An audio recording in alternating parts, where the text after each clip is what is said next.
July the 2nd, Birdsong. At the beginning of July, there is still a variety of birds that can be heard, although the sounds are usually just short outbursts rather than any true song. In gardens, blackbirds, song thrushes, wrens, hedge sparrows, goldfinches, and greenfinches are all possibilities. House martins nesting under eaves may be still quite vocal with their young well into the night. In contrast, families of swifts are starting to scream as they chase each other, particularly during thundery weather. Woods tend to be silent, but blackcap, chiffchaff, garden warbler, green woodpecker, and great spotted woodpecker are all known to break the silence. If pheasants are disturbed, their crowing can be heard some distance.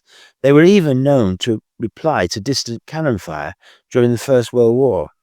In more grassy areas, there is still the possibility of hearing skylark, meadow pipit, lapwing, and linnet.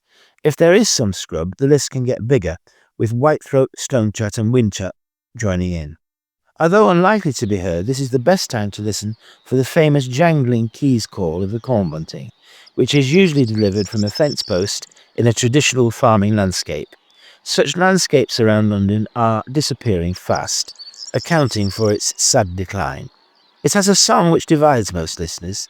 To some it sounds like a harpsichord, and to others like breaking glass. The bird itself, when it sings, looks solid, streaky, and slightly puffed up. The word bunting can mean plump, hence the nursery rhyme "Bye Bye Baby Bunting." It seems to have always preferred East London and places like the Ingerbourne Valley, where there is still a traditional agricultural landscape, making it a good place to look. Wetter areas have their own complement of late singers. For example, sedge and reed warblers, reed bunting, and perhaps even the occasional snipe. Birds which ignore the general trend and can be heard regularly, even continuously throughout the whole month, are jackdaws, wood pigeons, stock doves, yellowhammers, and of course the constant cooing of London's feral pigeons and raucous parakeets. Towards the end of the month, there is a marked tailing off of nearly all these sounds. Birds which may have been noticeable by their constant silence are tits, starlings, mistle thrushes, tree creepers, nuthatches, pied wagtails, and nightingales. By the end of the month, birdsong is probably at its lowest ebb of the whole year. Flocks. Species which nested early may well now be seen in flocks. This is also a month to look for family groups.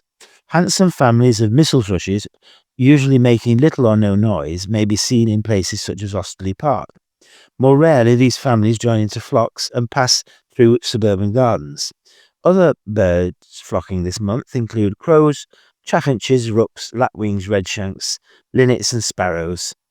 Goldfinches and tits are still in family groups. Starlings are not spending as much time in families, with older birds now preferring to congregate with other adults. Towards the end of the month, swallows and martins form larger and larger groups, sometimes descending into reed beds in order to roost together. Swifts are also building up their numbers. They get noticed in good breeding years when screaming parties fly over, not far above head height. The loudest in such parties was thought to be the leader, marshalling the rest for the long journey south. Now it is believed just to be a parent being pursued by recently fledged offspring. Flocks of black-headed gulls returning from their remote breeding areas are also starting to be seen again.